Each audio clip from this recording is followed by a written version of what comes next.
Você já parou na calçada de uma cidade e sentiu que ela estava mais vazia do que deveria estar? Lojas com grade fechada no meio do dia, praça sem criança, ônibus passando com banco vago. No Rio de Janeiro, isso não é impressão, é realidade silenciosa de pelo menos 7 municípios que estão perdendo gente, perdendo renda e perdendo futuro em câmera lenta. E antes de entrar na lista, uma pausa rápida. Olha o que está aparecendo na tela agora.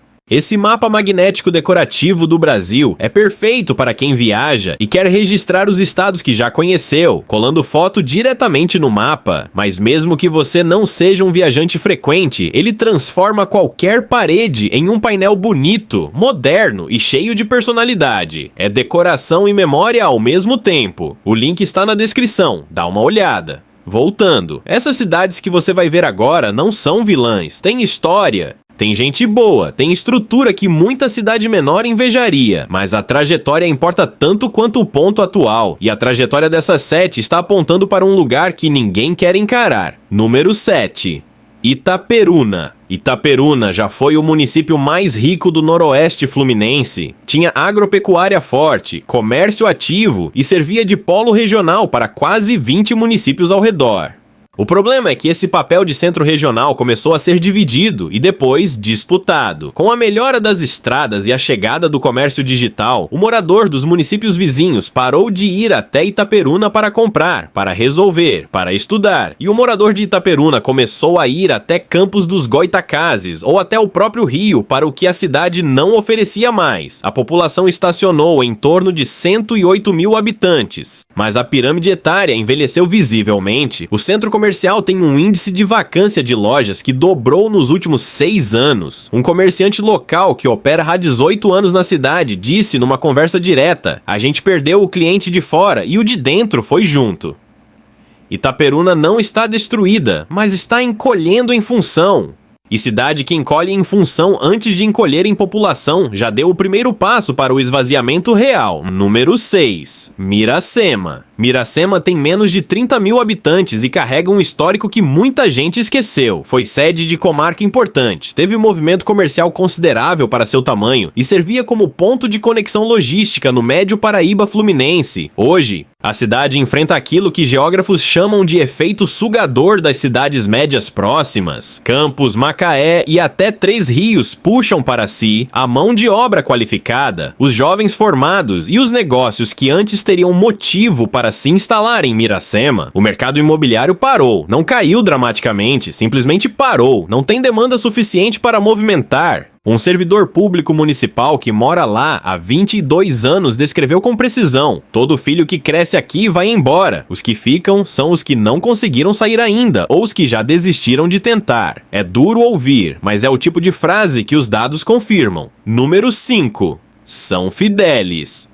São Fidélis tem um problema que combina 2 vetores ruins ao mesmo tempo. Está no norte fluminense, região que já sofre com a decadência da indústria do petróleo de Macaé, e é pequena o suficiente para não ter amortecedores econômicos quando o entorno enfraquece. A população gira em torno de 37 mil habitantes, mas a taxa de jovens entre 18 e 29 anos que deixam o município após concluir o ensino médio supera 65%, segundo o levantamento de mobilidade populacional da região. Não existe faculdade instalada no município. Quem quer estudar vai embora. Quem vai embora, na maioria das vezes, não volta. O comércio local é sustentado em grande parte por aposentados e por servidores públicos. Os 2 grupos com renda mais estável e menos mobilidade. Uma professora da rede estadual que acompanha turmas há 15 anos foi direta: "Eu me despeço dos meus alunos sabendo que a maioria não vai estar aqui em 5 anos." Isso muda a forma como a cidade se vê. Número 4.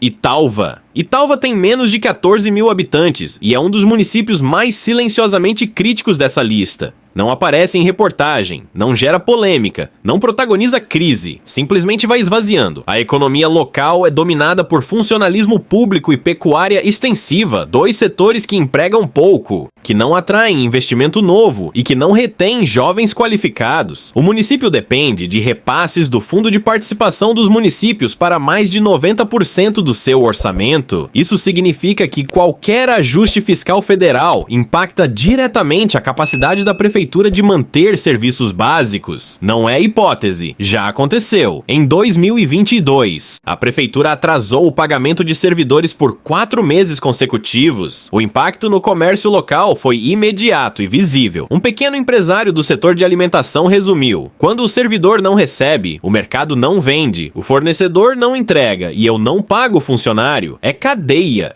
Italva não vai desaparecer no mapa, mas está em um ciclo que, sem intervenção externa consistente, não se reverte sozinho. Número 3. Porciúncula. Porciúncula é um nome que a maioria dos fluminenses não sabe localizar no mapa. Fica no noroeste do estado, na divisa com Minas Gerais, e tem cerca de 17 mil habitantes. O problema de Porciúncula é geográfico antes de ser econômico. Está longe das principais rotas de desenvolvimento do estado, não está no entorno metropolitano, não está na rota do petróleo.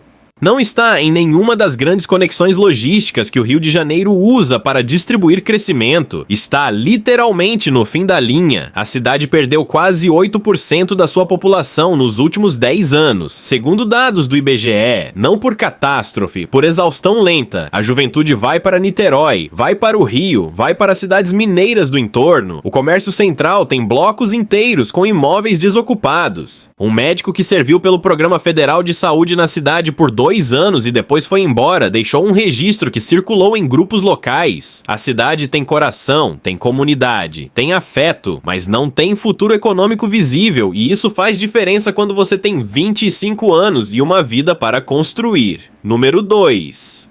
Laje do Muriaé.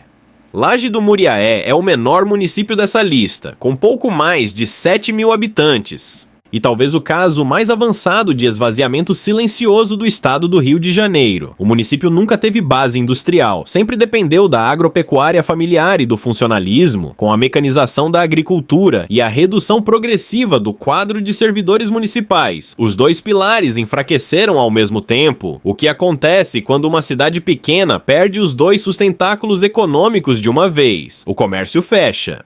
As farmácias reduzem horário, o posto de saúde opera com equipe incompleta, a escola pública tem turmas com menos de 15 alunos em séries que deveriam ter 30, Laje do Muriaé perdeu quase 18% da sua população em 20 anos. Não é projeção, é dado censitário. Um ex-vereador do município que hoje mora em Muriaé, cidade vizinha de Minas Gerais, disse algo que ficou: eu representei o povo e depois fui embora com eles. Por que ficar defendendo o quê? Número 1.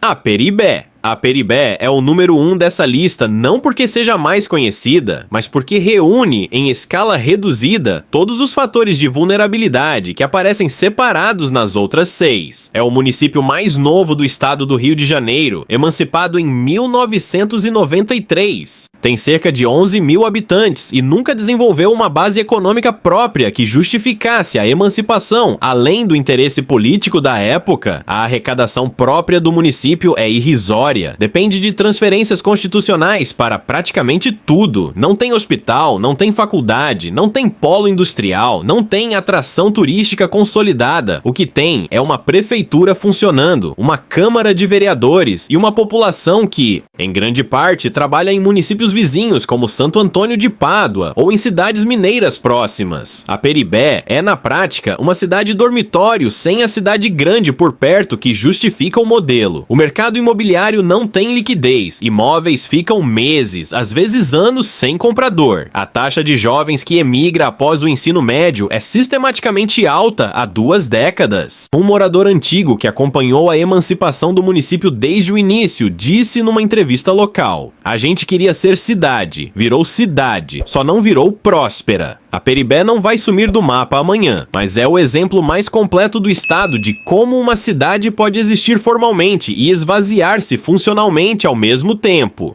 De Itaperuna perdendo sua função de polo regional até Aperibé, que nunca encontrou a sua. Essas 7 cidades fluminenses não merecem indiferença, merecem honestidade, porque cidade em declínio pode reverter o curso, mas reverter exige política pública real, investimento consistente e, sobretudo, coragem de encarar o diagnóstico sem maquiagem. Qual dessas cidades você conhece de perto? Manda nos comentários. Quero saber o que quem vive lá enxerga que os dados não conseguem mostrar.